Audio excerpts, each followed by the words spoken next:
बिस्मिल्लाहिर्रहमानिर्रहीम। अस्सलाम वालेकुम। अवामी पाकिस्तान न्यूज़ की तरफ से आपका मेज़बान हसन अस्करी। नाजरीन, आज का व्लॉग बहुत अहम होने वाला है और ख़ासकर ये ज़ाहिर बात है, आपको अंदाज़ा हो गया होगा कि एक तबसरा होने लगा है और ये तबसरा किस बात पे होने लगा है वो भी आपको बताएंगे। और क्या मुहरक़ात थे कि जिसके लिए हमने ये तबसरा जो है ना रिकॉर्ड करने की कोशिश की है या जदोजहद की है, ये सारी बातें आपको बताते हैं। आप पहले ये एक वॉइस क्लिप सुने। जी सर अस्सलाम वालेकुम सर। जी। सर हाँ सर जी। ये आपके एफर्ट्स सारे रंग में आए हैं। सर मुझे इन्फॉर्मेशन आ गई हुई है। अच्छा सर। हाँ जी, तो अब बताएं अब क्या करना, क्या अब? अभी टिकट तो छपवा रहे हैं, पहले ये छाप देना, ये इसमें लेट ना करें, टाइम बहुत थोड़ा है। बस बाबा को मिलने आ जाए शुक्र अदा करने के लिए, और कुछ हाँ नहीं। ऑब्वियसली, क्या सी बात वो कर रहे हैं। वो आ जाएंगे 11 बजे तक ऑफिस, 11 बजे तक ऑफिस आ जाएंगे, उनको टिफिन डालने आ जाएंगे बस। उन्होंने बहुत मेहनत की है, बहुत मेहनत की है। बहुत ज्यादा। अच्छा नहीं, मैं सोच रही थी कि पहला अंकल को लावा या शामी टिकट जमा करा के आवा। वो मर्जी है तेरी, वो देखे, लेकिन उनको आज के दिन में मिल जरूर ली बाबा को बस। हाँ ऑब्वियसली, आज सीधा इमरान को लाना है। बस ठीक है। हाँ इंशाल्लाह। टिकट 12 बजे तक टाइम खत्म हो जाना है। टिकट छुपाएं, तस्वीर भेजें, करें और फिर वो करके आए फिर दफ्तर है। ठीक है, आ जाए। Okay okay. व्हाट्सएप देखो। हाँ, ये अबूजर ने भेजी तुम्हें? यार मैं भी कोई चीज हूँ, नहीं, ये अबूजर ने भेजी, तुम्हें डायरेक्ट आई है। मुझे डायरेक्ट भी आ सकती है, जरूरी तो नहीं अबू जर ही भेजा है चीज। नहीं, उसके ऊपर से आऊँ? आना तो आ जाओ, वैसे तो मुझे उसे ही नहीं भेजी है। अच्छा तो ठीक काम है। किसने करवाया? पैचेस के प्योरे तो नहीं करवाया? बस गुड हो गया। तो क्या सीन है? कर ले दो बात ना। ओके। क्या मतलब बात कर लेता हूँ, डन दैट डिसाइडेड था। फोन हेलो, करके बात कर लूँ कि भेजो सामान मुझे। बेसमान भेजो नहीं, एक 20 से नीचे ना लेना, तो मैं तुम्हारी टांगे तोड़ दूंगा। यार तुम फिर फोन पे छुट्टियां बातें कर रहे हो कि भाई। यार उजैर, मतलब कि मेरे तो कोई इतना इशू कोई नहीं है, एक 20 से नीचे ना लेना उससे। ओके। मैं बता रहा हूँ, मैं मजाक नहीं कर रहा, ये बहुत बड़ी चीज है उजैर। नजम जबान हुई हुई है ना, मैं तो छुट्टियां तो नहीं होगी जबान तुम पे चूतिया करता हो जाओ तो मेरे लिए चूतिया हो जाओ, तुम चूतिया होगे, वरना मैं तुमसे बात नहीं करूंगा। हूँ। चलो ओके, बताता मैं वरना डायरेक्ट हो जाऊंगा, और तो कुछ नहीं कर सकता मैं। हूँ। कह दो, वो ज्यादा बेहतर है। कह वो दो। उसने वो दफ्तर आ रहा है मेरे पास जमा करवा के। ओके तुमने आना, तुम भी आ जाओ। ओके। चल बाय। जी, आपने सुना वॉइस क्लिप। इसमें साकब निसार साहब के जो बेटे हैं वो अपने एक कैंडिडेट से, पीटीआई के एक कैंडिडेट से बात कर रहे हैं और इसमें जो बात हो रही है वो टिकटों की बात हो रही है। और मैं ये नहीं कहूँगा कि साकिब निसार साहब जो हैं इसमें डायरेक्टली इन्वॉल्व होंगे, क्योंकि साकिब निसार साहब का तो अब किसी भी जगह पे कोई कंसर्न नहीं है, क्योंकि वो जब चीफ जस्टिस थे तब उनकी एक वर्थ भी थी, वैल्यू भी थी। लेकिन अब जिस तरह से वो सियासत में इंटरफेयर कर रहे हैं और सियासत में इन्वॉल्व हो रहे हैं, वो चीज़ जो है ना वो ख़तरनाक है कि पर्सनली सोर्सेज को जो है वो यूज़ करते हुए उन लोगों को अब टिकटें दिलवाई जा रही हैं। और ये जो बात है, ये जो मामला है, ये खान साहब आपके ऊपर एक सवालिया निशान है। वो सवालिया निशान क्यों है?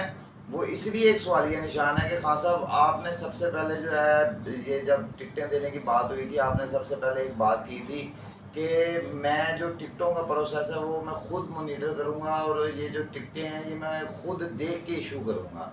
ठीक है, खान साहब वो किधर गया ये सारा मामला जो है? ये जो अब ऑडियो लीक्स आ रही हैं, चलें मैंने मान लिया ये ऑडियो फेक्स होंगी, मगर ये इस हद तक तो नहीं हो सकता कि अब आप देखेंगे आए दिन जो है एक ना एक ऑडियो निकल रही है, आए दिन जो है एक ना एक वर्कर जो आपकी इस पॉलिसी पे नाला है वो जो है अपने बयानात दे रहा है। तो खान साहब कहने का मकसद ये है कि कहीं ना कहीं तो कुछ खराबी है, कहीं ना कहीं तो कुछ मामला ऐसा है कि जो खान साहब आपसे कंट्रोल नहीं हो पाया या आपने उसको सही तरह लुक आफ्टर नहीं किया। अगर आपने उसको लुक आफ्टर नहीं किया है खान साहब, तो फिर आपने आगाज़ में वो बात क्यों की? कि इस सारी चीज़ को मैं मैनेज करूँगा। आप अपने अल्फाजों से किस तरह वो बेखबर हो सकते हैं, मुझे ये चीज़ नहीं समझ आ रही है। कोशिश करूँगा कि आवाम जो है कमेंट सेक्शन में आके ज़रूर मुझे बताए। अब इसमें आप ये देख लें कि जिस कैंडिडेट से बात हो रही है, इस कैंडिडेट के जो वालिद ग्रामी हैं, मैं नाम लेना यहाँ पे किसी का कोई मुनासिब नहीं समझता हूँ, मगर बात वही आ जाती है कि तरह तरह के इन पे पर्चे हैं, तरह तरह के इन पे जो है अपना क्या कहते हैं एलिगेशंस हैं। अब इस तरह के लोगों को खान साहब आप अगर टिकट देंगे तो फिर मैं यही कहूँगा कि अवाम का तो फिर इन्ना नहीं लाए व इन्ना लहे राजे हूँ। अवाम को होश करना चाहिए कि खान साहब अगर आप इस तरह के कैंडिडेट्स को टिकट दे रहे हैं तो वो कैंडिडेट अवाम के साथ आगे क्या करेंगे। और खान साहब यहाँ पे मैं एक बात बता दूँ आपको, वाज़ह कर दूँ, और साथ अपने व्यूवर्स को भी मैं एक बात वाज़ह कर दूँ कि जब ये टिकटों का एक प्रोसेस शुरू हुआ था तो हमने ज़मान पार्क में ना रिपोर्टिंग की थी। आप मेरे यूट्यूब चैनल अवामी पाकिस्तान न्यूज़ पे जाके आप देख सकते हैं उन वीडियोस में। तो वेरी लास्ट जो एक वीडियो वहाँ पे लगी होगी ना, वो लगी हल्का पीपी 162 से मलक ज़हीर अब्बास साहब खोखर जो है ना, उनकी वो एहतजाज की वीडियो थी। वहाँ पे उनके हलके की अवाम आई हुई थी, वो एहतजाज कर रहे थे और वो इस बात पे बज़िद थे कि जिस आदमी को टिकट दी गई है वो आदमी हमारे हलके की सही तर्जमानी नहीं करता। अब बात सिर्फ यहाँ पे एक जो सवालिया निशान बन रही है वो ये है कि अगर एक शख्स किसी हलके में अवाम की उम्मीदों की बातों की तर्जमानी सही तरह नहीं कर पाता है तो खान साहब मुझे ये बताएं वो कैसे जो है अवाम के बीच में रह के तो आपकी पार्टी को जो है वो प्रोटेक्ट करेगा, आपकी पार्टी के लिए जो है वो काविशें करेगा जिससे आपकी पार्टी जो है वो इस्तेकाम का, यानी कि जिसको कह लेंगे कि इस्तेकाम पैदा हो आपकी पार्टी में, और इन फ्यूचर आपकी पार्टी पे कोई एलिगेशन ना बने, इन फ्यूचर अवाम की उमंगें जो हैं वो उसको टूटती ना लगें और आगे भी आपको वो इलेक्ट करें, आगे भी वो आपको जो है चाहें कि आप हमारे वज़ीर आज़म हो या हमारे मुल्क की जो भाग दौड़ है वो खान साहब आपके हाथ में हो। मगर वो लोग तो कह रहे थे कि उस बंदे को हम जानते ही नहीं हैं, वो बंदे का हमारे हलके में किरदार ही कोई नहीं है जिसको खान साहब ने टिकट इशू कर दी है। और खान साहब यहाँ पे एक और सवाल पैदा होता है, मुझे एक बात ये बताएं कि आपने कहा था कि मैं जो है ना ये टिकटों का प्रोसेस मैं खुद करूँगा, इसको मैं आप देखूँगा मॉनिटर करके और मैं जिन लोगों को मुनासिब समझूँगा मैं टिकट इशूज़ करूँगा। ठीक हो गया, लेकिन खान साहब मुझे अब ये बात बताएं वो कौन सी मजबूरी है, वो कौन सी बात है, वो कौन सा सवाल है या वो कौन सी डील है, मैं ये साफ लफ्ज़ों में कहूँगा कि खान साहब अब आप ये ऐलान कर रहे हैं कि टिकटों का जो प्रोसेस है उसको हम रीथिंक करेंगे, उसको हम दोबारा से मॉनिटर करेंगे, उसको हम दोबारा से देखेंगे, उस पर नज़रसानी करेंगे, ये क्या वजह होगी।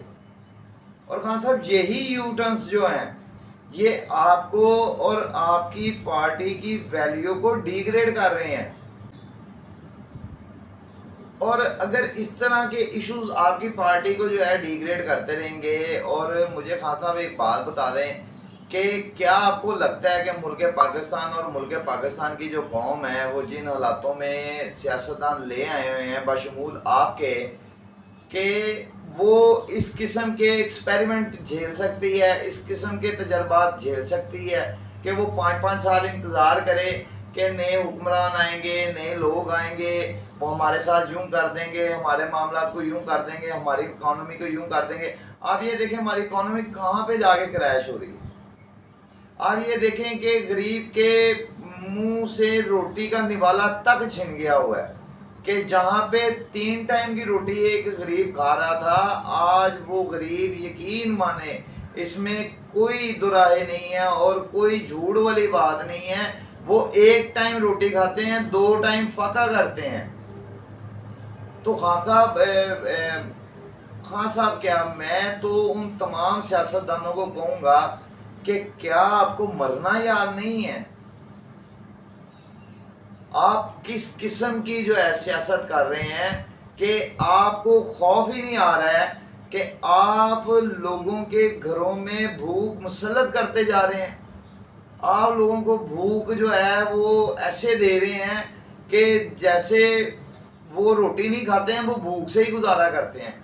ऐसी तो कोई मखलूक दुनिया में नहीं है, लेकिन पाकिस्तान में लगता है कि ये मखलूक आबाद है कि उसको रोटी जो है ना वो उसकी ज़िंदगी को मुश्किल में डालती है, और जो फाका है ना वो उससे उसकी ज़िंदगी खुशहाल होती है। तो इसी बात को लेके जो है ना सियासतदान उनके ये हालात करी जा रहे हैं।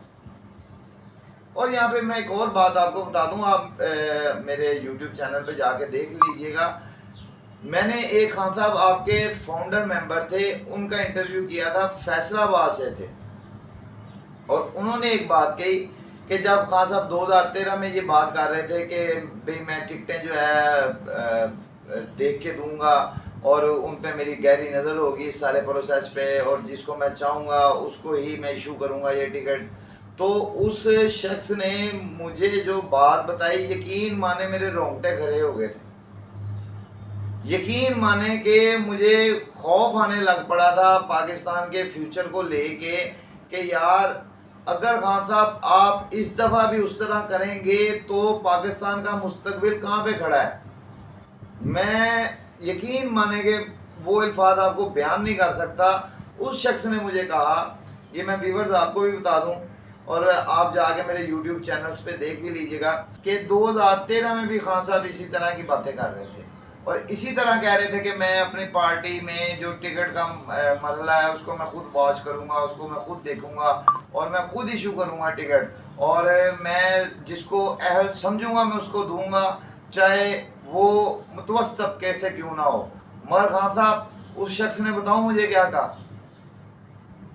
उस शख्स ने मुझे कहा कि जिसको खान साहब ने उस वक्त टिकट अलॉट की है, जिसको टिकट इशू की है, उस बंदे के उस वक्त जो हालात थे वो हमारी नज़रों के सामने थे, जो उसका किरदार था वो हमारी नज़रों के सामने था।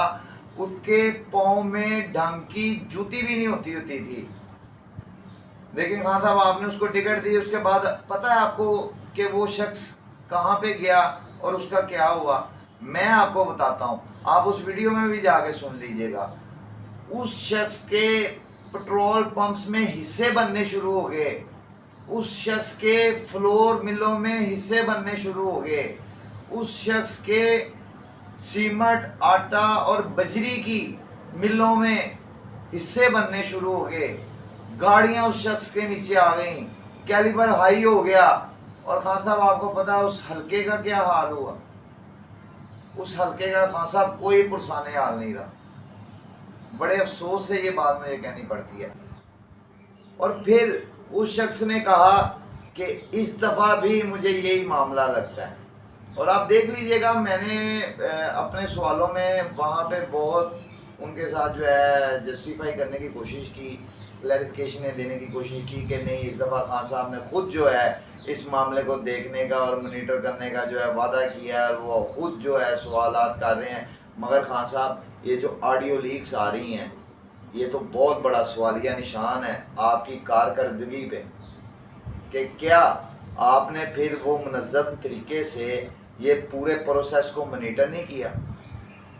क्या आपने उन लोगों को इलेक्ट नहीं किया कि जो अवाम की तर्जमानी कर रहे थे।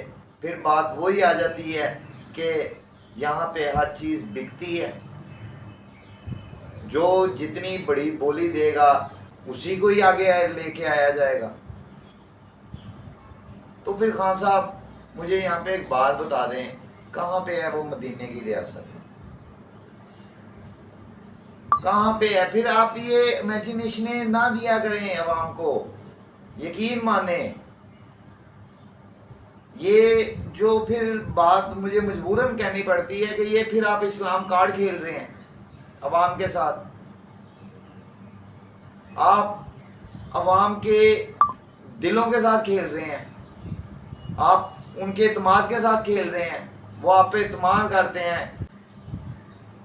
इसका मतलब है कि हमारे मुल्क में जो शख्स भी कहीं पे 1 लाख 2 लाख या 5 लाख 10 लाख अफराद का जमघटा इकट्ठा कर लेगा तो वो हर अदारे को ब्लैकमेल कर सकता है, वो इस मुल्क की तकदीर से खेल सकता है, वो इस मुल्क की आवाम की आने वाली नस्लों की तकदीरों से खेल सकता है। मेरे पास इन सवालों के जवाब नहीं है। ये बहुत भयानक सच्चाई है जिसको अवाम को समझना चाहिए। चाहे वो जमान पारा के बाहर बैठी हुई अवाम हो, चाहे वो जाती उमरा के बाहर बैठी हुई अवाम हो, ये लीडर्स इसी तरह मुख्तलिफ कार्ड्स खेलते हैं, इन जमगठों को अपने साथ मिलाते हैं और इदारों को ब्लैकमेल करते हैं और फिर पाकिस्तान की तकदीर के साथ खेलना शुरू कर देते हैं, पाकिस्तान की अवाम की तकदीर के साथ खेलना शुरू कर देते हैं। बहरहाल बड़े अफसोस से मुझे ये बातें कहनी पड़ती हैं, क्यों कि ये सोई हुई अवाम है, इनको कुछ नज़र नहीं आता। अगर कोई बुरा कर भी रहा है तो ये कहते हैं कि ये गलत है, ये झूठ है, ये इस तरह है। यार अगर कोई बुरा कर रहा है, मुझे सिर्फ एक बात का जवाब दे दे, उसमें कहीं मेरे बारे में अगर कोई बात करता है तो कहीं ना कहीं मैंने कोई झोल किया है तो वो मेरे बारे में बात निकली है। हाँ, वो 10 गुना हो गई है, वो एक अलग चीज है, 1% तो मैंने की है ना। बहरहाल मैं इस कौम को यही कहूँगा कि आपको अब आंखें खोल लेनी चाहिए, नहीं तो वो दिन दूर नहीं है कि आप पे भी बैरूनी ताकतें मुसल्लत हो जाएंगी और दोबारा आप गुलामी की तरफ जाओगे। अगर आप अपने आप को गुलामी से रोकना चाहते हो तो आपको होश के नाखून लेने पड़ेंगे, ना कि हुक्मरानों को, क्योंकि वो तो आपको कठपुतलियाँ बना ही रहे हैं, नचा ही रहे हैं, आपको एक ढाल के तौर पे इस्तेमाल करते हैं। आपके बच्चे मर जाएं, आपके बुजुर्ग मर जाएं, आपके घर में रोटी ना जाए, आप फाकों में मजबूर हो जाएं, इन चीज़ों से उन्हें कोई गर्ज नहीं है। बहरहाल अगर मेरी बातें आपको अच्छी और सच्ची लगी हों तो इस वीडियो को ज़्यादा से ज़्यादा शेयर कीजिएगा, कमेंट सेक्शन में आके अपनी राय ज़रूर दीजिएगा और अपने चैनल अवामी पाकिस्तान न्यूज़ से मैं इजाज़त चाहते हुए अपने कैमरामैन सुशील नाइक के साथ आपको कहूँगा कि अल्लाह हाफिज़, पाकिस्तान जिंदाबाद।